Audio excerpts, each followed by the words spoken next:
Alrighty everyone, welcome back to another video. Today I'm going to show you Jay Sankey's time travel card trick. So this card trick is pretty cool. It's a little bit more of an intermediate card trick. There are a couple moves that you're going to need to know to be able to do this trick. So let's go ahead and get started.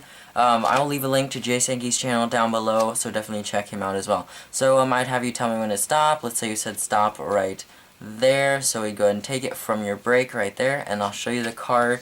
We can actually look at it, all of us. So 6 of hearts. Now here's what I want you to do. I want you to go ahead and take a mental picture of your card. Alright, take this mental picture. See, I've got all the cards fanned out, and then your card right there. So this is still the 6 of hearts. Alright, so here's what we'll go ahead and do. We'll go ahead and just put it on the pack, and then maybe give it a quick cut just like so, and then maybe a couple more cuts. Another cut just like that. So your card has been lost into the pack. You will never find it again, trust me. Just kidding. We could just go through the pack and find your card. But that's not what this trick is about. So we'll go ahead and give it a couple more cuts, just like so.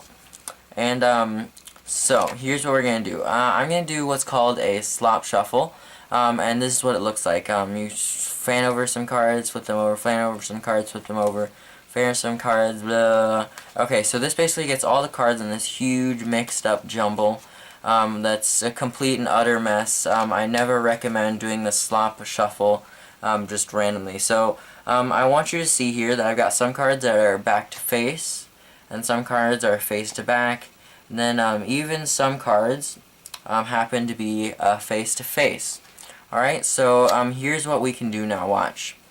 I think what I can do is I'm going to go ahead and hand you back this queen, just like this. I'm going to put it right here, alright? Now watch, if I snap my fingers, you can actually see all the cards reversed back in order, and the card you are now holding is none other than the 6 of hearts. Guys, that is Time Travel by Jay Sankey, and I'm going to teach you how to perform it, plus a little bit, I'm going to go into some depth there, so definitely check it out, and you will love this trick.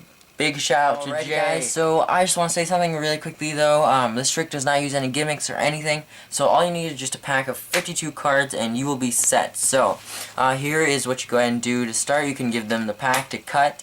Doesn't matter, they can shuffle the cards as much as they would like. So go ahead and give it a shuffle, just like so. Wow, that was really loud. And maybe an overhand shuffle. And just get all cards mixed up to their content. So here's what you do next. You have them select a card. Let's say they selected this one.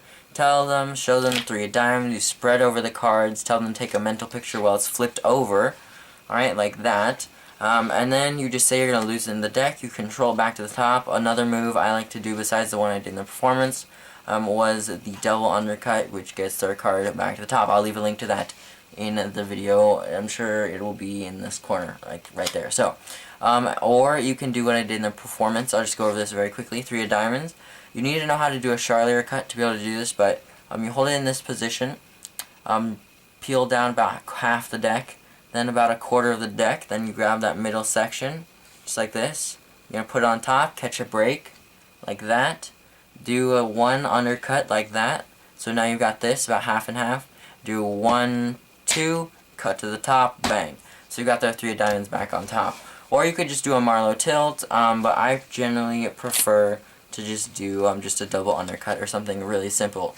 So once you got their card back to the top, what you're going to go ahead and do is flip it over so it's face up, and you're going to riffle down 2 cards. So don't try and do this with a flat deck, because like, see how you've got it like flat right here, see how it's like flush? You want it to be beveled like this, alright? That will help you.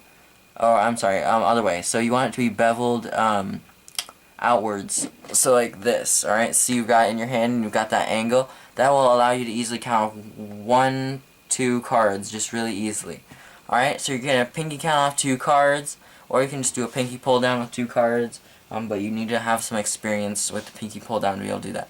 And don't worry about your break showing. You just kind of lean your hand this way. And then you're going to do the slop shuffle. Now, there's a couple ways to do this. One way, J-Dog likes to do it this way, where you riffle down about maybe like 1/8 of the deck, flip it over, riffle down past that part, flip it over, riffle down past that part, flip it over, and then go all the way until you reach the very end. Alright, and then just say, okay, these last cards would go ahead and put on top, just like that. Now I want to treat these 2 cards as one, because the bottom card here is going to be their card, alright? Now what you've done with the other thing, all you've done is just made the deck, you face the deck. So one pack is face up, one pack is face down. Now, if you were to do it the way I did in the performance, which I don't know, we kind of have split opinions about which one is more convincing. But let me go ahead and show you what it looks like. You have the break. You're going to spread over some cards and flip it over face down. Then you're going to bring your hand back around, flip these cards face down, and you're doing the exact same thing. So, I don't know. Some people think it's less convincing, some people think it's more convincing. That's kind of up to you, and then once you reach the last 2 cards here, which you're going to be treating as one, just going to slide that on top very carefully, making sure not to flash. Okay, so I'm not going to go into too much depth about those anymore because they're really simple, and just watch the video again if you need some help with that. But this trick is a little bit harder, so I'm not going to go over every single detail. So once you've got it here, you'll notice that in the deck you've got this natural break right here, which is the face-to-face. And then you'll have on the top pack, it'll be back to face and then face to back up here. Alright, so because your deck is just practically being cut down the middle, and then there's a divide naturally. So if your deck was like, if your deck was perfectly non-bent, then that'd be pretty crazy. But since all decks have a slight bend in them, doesn't matter how great or small, you'll see this natural break appear. You can cut it at the break like that. But basically, you start off by cutting the packet above halfway. So you say, okay, look, some cards are back to face, some cards are face to back. You're taking now past halfway, or your break.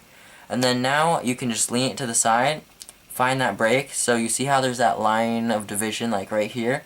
You just go ahead and cut there, and you just show like this. And then when you come back around, you extend your fingers and slap this guy on top.